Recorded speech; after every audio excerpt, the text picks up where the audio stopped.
애니메이션은 오랜 시간이 지나도 꾸준한 인기를 누리는 작품이 유독 많은 장르인데요. 특히 많은 인기를 얻고 있는 명작들의 공통점이 있다면 바로 주인공만큼이나 매력적이고 강한 악당 캐릭터가 존재한다는 것이죠. 오늘은 그중 가장 압도적인 힘을 자랑하는 악당 캐릭터 10명을 모아봤는데요. 작품 전체 스토리를 관통할 정도로 탄탄한 서사를 가진 악당 캐릭터들이라 기대하셔도 좋을 것 같네요. 은혼의 최종 흑막인 우츠로의 등장은 은혼 팬들을 뒤집어 놓을 정도로 충격적이었는데요. 끼고 있던 마스크를 벗고 드러난 우츠로의 얼굴이 주인공 긴토키가 아버지처럼 모시는 스승 쇼요와 똑같이 생겼기 때문입니다.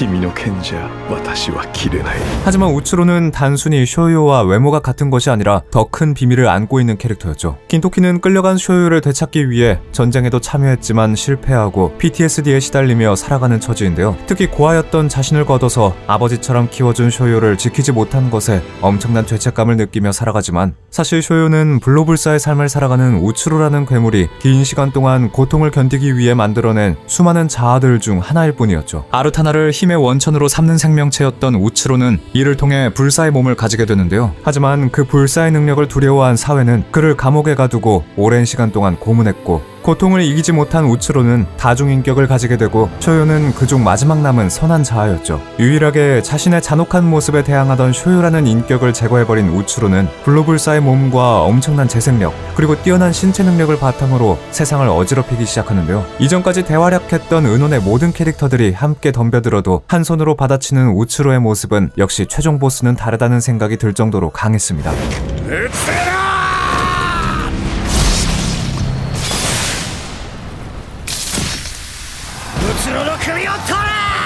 総力戦そんなに怖いですか私が 제레프는 페어리테일 역사상 가장 강력하고 사악한 마도사로 알려진 메인 빌런인데요. 고대부터 이어진 긴 세월 동안 흑마법을 연구해온 제레프는 손쉽게 세계를 지배하거나 멸망시킬 수 있을 정도로 어마어마한 힘을 가지게 되었죠.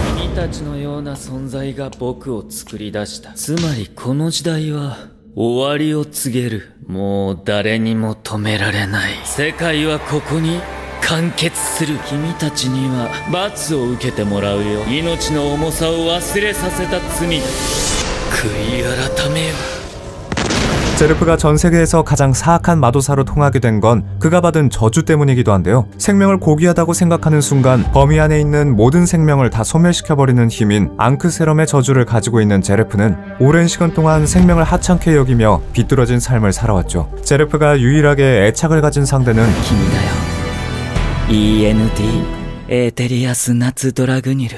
바로 자신의 동생 나츠였는데요. 죽은 나츠를 되살리기 위해 그의 몸에 악마를 집어넣은 제레프는 자신을 실망시킨 나츠와 전투를 벌이며 광기 어린 모습을 보입니다. 천재적인 마법사였던 제레프. 하지만 비극적인 저주를 받고 점점 사악해지며 누구보다 불행한 인생을 산 악당 캐릭터인데요. 조금은 불쌍하게 느껴지기도 하지만 미쳐가는 그의 모습은 소름이 끼칠 정도로 무섭네요.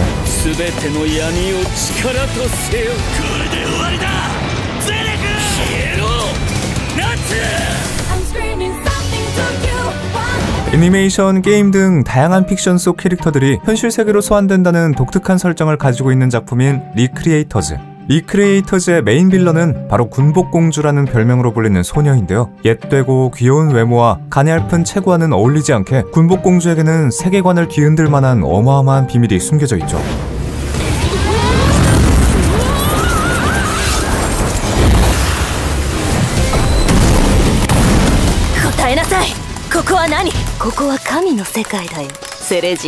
바로 다른 캐릭터들과 달리 공식 캐릭터가 아니라 2차 창작 캐릭터라는 것입니다. 공식적인 세계관과 설정이 존재해 기술이나 행동에 한계가 있는 다른 캐릭터들. 하지만 공식 캐릭터가 아닌 군복공주는 어떤 한계에도 구속되지 않을 뿐 아니라 현실 세계와 작품 세계까지 마음대로 왕복할 수 있는데요. 그뿐만 아니라 본인이 직접 캐릭터들의 설정을 조작하고 서사를 뒤바꾸는 차기적인 능력까지 갖추고 있습니다. 군복공주는 이 능력으로 여러 창작물 속 캐릭터들을 현실 세계에 불러와 모든 세계를 파괴하려는 계획을 세우고 있는 악당이죠.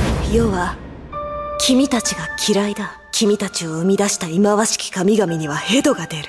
世の盟友をこの世界は拒絶した。彼女の存在を黙殺した。亡き者として扱った。倒して全てがこの世から消え失せるまで倒す 단순히 전투력만 센 게 아니라 세계관 자체를 무너뜨릴 수 있는 신적인 능력을 가진 군복공주는 공식 설정에 얽매이지 않고 새로운 능력을 업그레이드하면서 주인공 일행을 압박하는데요. 귀여운 외모와 상반되는 군복 의상까지 외모마저 많은 관객들의 취향을 저격하면서 시리즈 내에서 가장 많은 인기를 구사하는 악당 캐릭터가 될 수 있었죠.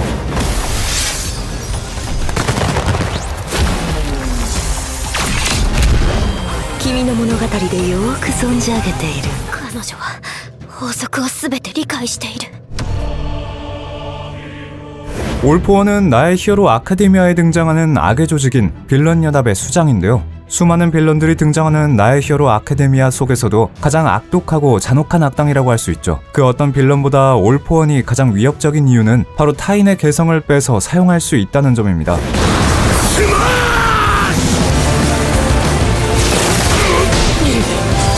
奴は今どこにいる？お前が嫌いだ！もうどこだ！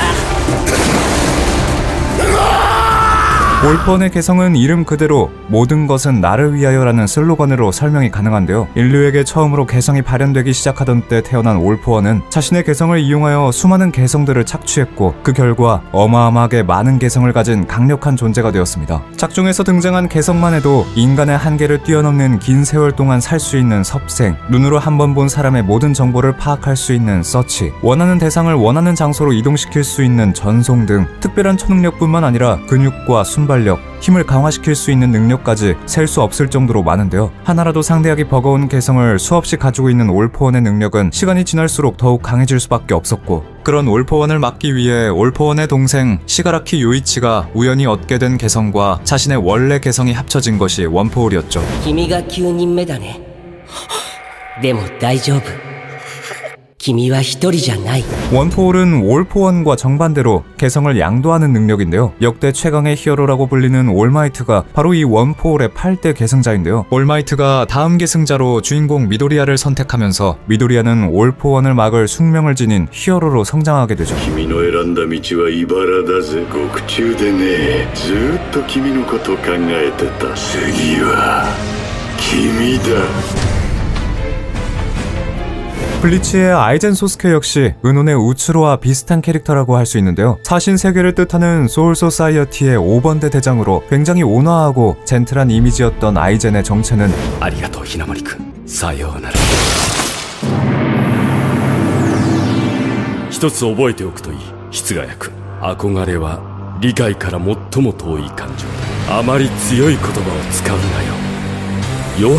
사실 뒤에서 몰래 일을 꾸미고 있었던 흑막이었죠. 무려 100년이 넘는 긴 시간 동안 이미지를 쌓아온 아이젠의 배신은 블리치의 가장 충격적인 반전으로 손꼽힙니다. 아이젠의 가장 무서운 점은 뛰어난 지능과 계획 능력인데요. 오랫동안 배신을 계획해온 아이젠은 모든 상황을 내다본 뒤 환상을 만들어낼 수 있는 능력을 가진 참백도, 경화수월로 자신의 시체를 만들고 마치 소울소사이어티를 위해 일하다 순직한 것처럼 일을 꾸몄죠. 하지만 아이젠의 진짜 목적은 죽음을 가장하여 행적을 감춘 뒤 그동안 중앙 46실의 인원을 모두 살해하는 데 있었습니다. 특히 만의 상태의 토시로를 단 한 번에 해치우는 실력은 충격까지 가져왔죠. 소울 소사이어티에서도 손꼽히는 검술 실력에 완전 최면이 가능한 참백도, 경화수월까지 가진 소스케는 단순히 강한 것만이 아니라 정신적 공격까지 가능한데요. 이런 사기적인 능력에 충격적인 반전까지 더해진 아이젠의 대활약이 시작되면서 블리치의 전성기가 찾아왔다고 평가하는 관객들이 많았습니다. 私の歩む道こそが正義だ。高みを求めて最初から誰も天に立ってなどいない。君も僕も神すらもその耐え難い天の座の空白も終わる。これからは私が天に立つ。 완결이 난 지 한참 지났지만 여전히 최고의 명작으로 손꼽히는 강철의 연금술사. 강철의 연금술사가 오랫동안 사랑받는 이유로 탄탄한 스토리라인을 빼놓을 수 없는데요. 특히 작품 후반부에 등장한 플라스크 속의 난쟁이는 스토리 내의 최고의 반전으로 뽑히는 캐릭터이죠. 고대 한 연금술사의 플라스크 속에서 태어난 플라스크 속의 난쟁이는 에드워드의 아버지 반 호헨하임에 피해서 만들어졌는데요. やっぱり23号では側見がない。私が名前をつけてあげよう。それじゃバンホーエンハイムでどうだろう。自由と権利が欲しくないか？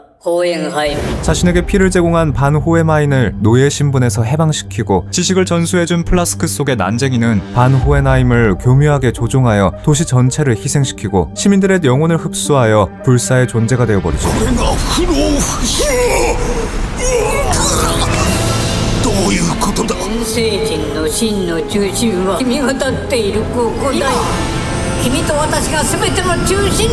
그 과정에서 진정한 신이 되려면 인간적인 감정을 떨쳐버려야 한다고 판단한 플라스크 속의 난쟁이는 7대 악을 바탕으로 자신의 본능을 분리하여 또 다른 호문클루스들을 창조하기까지 합니다. 진리를 흡수하고 진정한 신의 자리에 오르고 싶었던 플라스크 속의 난쟁이는 또 한 번 연금술을 시도하고 에드워드 형제와 반호헤나임은 최선을 다해 그를 막아 세우는데요.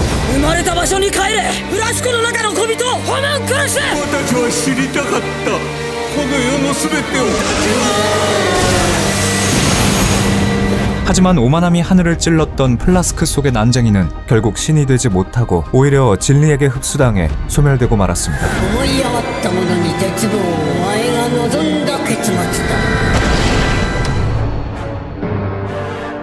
해적 중 최고 위엄을 자랑하는 사왕 칭호를 가진 유일한 여성 캐릭터인 빅맘. 빅맘이 다른 사왕들과 구별되는 점은 성별뿐만이 아닌데요. 카이도나 검은 수염 등 다른 원피스의 악당 캐릭터들도 악독하고 잔혹한 모습을 보여주긴 하지만 빅맘이 가장 기괴하게 느껴지는 것은 바로 식탐 때문이죠. 빅맘의 식탐은 어린 시절부터 유별나 부모조차도 감당할 수 없을 정도였는데요. 엘바프에 사는 한 천사 같은 여인이 아이들을 사랑으로 보살펴준다는 소문을 들은 빅맘의 부모는 빅맘을 엘바프에 유기하고 영문도 모른 채 버려진 빅맘은 엘바프에서 고아 친구들과 함께 자랍니다. 다른 아이들보다 훨씬 많이 먹는다는 것 빼고는 평범한 아이였던 빅맘의 실체는 엘바프 전통의 금식 기간이 다가오면서 밝혀지게 됐는데요.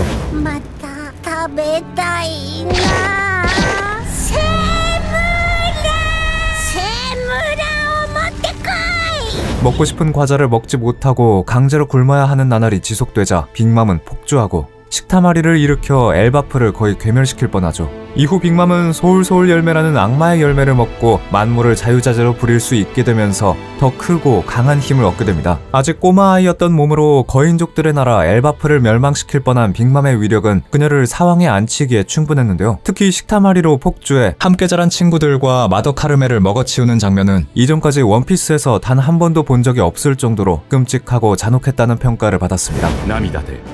前が見えなくなった。バクバクむしゃむしゃバクバクむしゃむしゃ。今日はなんて素敵な誕生日。あれ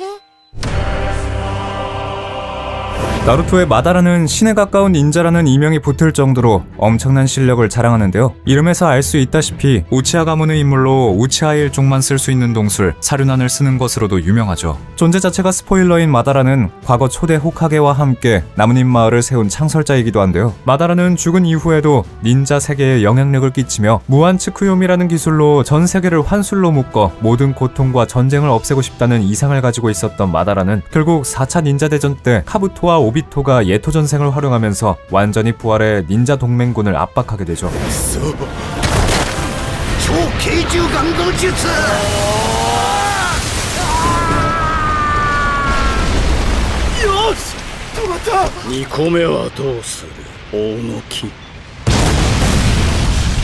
사륜한 능력으로도 사기적인 실력을 뽐내는데 스사노우까지 완전체로 만들어내고 그것도 모자라 신미의 인주력까지 되면서 마다라를 막을 닌자가 없을 정도로 강한 악당이 됩니다. 마다라의 힘은 전세계 모든 생명체에게 무한 츠쿠요미를 걸 수 있을 정도였고 불사에 가까운 육체에 무한 차크라까지 가진 데다가 익힌 적도 없었던 선인 모드까지 가동할 수 있었죠. まさかマダラの実がもうこの光は影をも貫き見通す忌まわしきチャクラなき夢の世界の始まりだ. 마다라는 나루토 세계관에서 악당의 상징이라고 할 수 있을 정도로 강한 영향력을 끼쳤는데요. 마다라의 압도적인 힘을 묘사하느라 나루토 캐릭터들의 능력에도 파워 인플레가 생겼다는 평가가 있을 정도로 압도적인 캐릭터이죠. 나루토皆の幸せの邪魔をしているのだ。俺は地獄を天国へと変えた。全ての忍びが戦いをやめた世界でそれぞれが幸せな夢を見ている。もう理解しろ。全て終わったの。救世主として争いを取り除いたのだ。 카즈는 조조의 기묘한 모험의 메인 소재가 되는 돌가면을 만들어낸 창조자이자 세계관 최대의 악의 근원이기도 하죠. 천재적인 지능과 피지컬, 그리고 10만 년이 넘는 세월을 살아온 불사의 몸 등 카즈는 악당의 전형적인 클리셰를 갖추고 있는 캐릭터라고 할 수 있는데요. 하지만 카즈가 가장 두려운 점은 바로 어떤 상대도 얕잡아보지 않는다는 점입니다. 냉정한 성격의 카즈는 언제나 실리만을 추구하며 어떤 적이 나타나도 방심하는 모습을 전혀 보이지 않는데요. 이런 완벽주의에 가까운 성격이 카즈를 결코 이길 수 없는 적으로 만들어 놓았죠. 고대부터 완전 생물에 엄청난 집착을 보인 카즈는 그를 막으려 한 부모와 일족까지 숙청시키는 잔혹한 행동을 저질러 왔는데요. 마침내 완전 생물을 만들 수 있는 재료인 슈퍼 에이자를 얻은 카즈는 흡혈귀라 햇빛에 증발한다는 약점까지 극복하고 그 누구도 이길 수 없는 압도적인 적으로 재탄생하고 말았습니다. ついに克服したぞ。美しい、なんという輝き。やつは無敵になったアルティメットシングカーズの誕生だ。 하지만 완전 생물이 되어서도 조셉 조스타를 이길 수 없었던 카즈. 조셉 조스타는 카즈에게 상대도 되지 않을 정도로 일방적으로 밀리는 모습을 보이지만 특유의 허풍으로 극복해 카즈를 우주 끝으로 쫓아내는 데 성공하는데요. これも計算のうちかジョジョ。これも計算のうちかジョジョ。 완전 생물이 된 탓에 죽지도 못하는 처지가 된 카즈는 온몸이 얼어붙고 타들어가는 고통을 그대로 느끼며 고독하게 평생을 살아가는 불행한 처지가 되었죠. そのうちカーズは考えるのをやめた。 헌터 x 헌터의 악당 중 하나인 메르엠은 태어날 때부터 유별난 악당이었는데요. 아직 때가 채 되지 않았는데도 어머니의 배를 강제로 찢고 나온 데다가 죽어가는 어머니를 거들떠보지도 않는 충격적인 잔혹성을 자랑하죠. 이렇듯 메르엠은 처음부터 모든 인간과 생물을 초월한 피지컬과 지능을 갖추고 태어났습니다. 空腹時地層を用意せ二度言わせるな 헌터 x 헌터에 등장하는 캐릭터들 중 유일하게 능력치가 최대 수치를 벗어나 있을 정도로 공식적으로 최강의 악당으로 설정된 메르엠. 작가가 작정하고 만들어낸 캐릭터이니만큼 메르엠의 능력도 다른 악당들과는 차원이 다르다고 할 수 있는데요. 초능력인 넷 능력을 태어났을 때부터 갖추었던 메르엠은 다른 넷 능력자의 육체를 먹고 그들의 아우라를 자신의 것으로 삼을 수 있는 사기적인 능력까지 자랑하죠. 게다가 강한 신체 능력을 바탕으로 지능, 아우라, 넷 능력, 그리고 이 모든 능력을 조합해 운용하는 센스까지 정점에 도달했다는 평가를 받습니다. 헌터 협회의 회장이자 지금까지 등장한 헌터 중 최강이라고 평가받는 아이작마저도 메르엠에게 상대가 되지 못했을 정도니 메르엠의 능력은 지금껏 등장한 악당 캐릭터들 중 가장 압도적이라고도 할 수 있겠네요. もう決して二度言うことはないぞ世の名を言え人間をなめるなよメルエム。お前さんは何にも分かっちゃいねえよ。地獄があるならまた会おうぜ。 이런 메르엠을 약화시킨 것은 바로 자신의 인간성이었는데요. 코무기와의 대화를 통해 인간에게는 약한 모습도 강한 모습도 있다는 당연한 사실을 깨닫게 된 메르엠은 점점 자기중심적인 태도를 버리게 되고 나중에는 약자라고 얕보았던 코무기를 걱정해주기도 하는 인간적인 모습까지 갖게 되었죠. 이후 코무기의 품에 안겨 최후를 맞이하는 메르엠의 모습은 헌터 x 헌터의 최고의 명장면 중 하나로 뽑힙니다.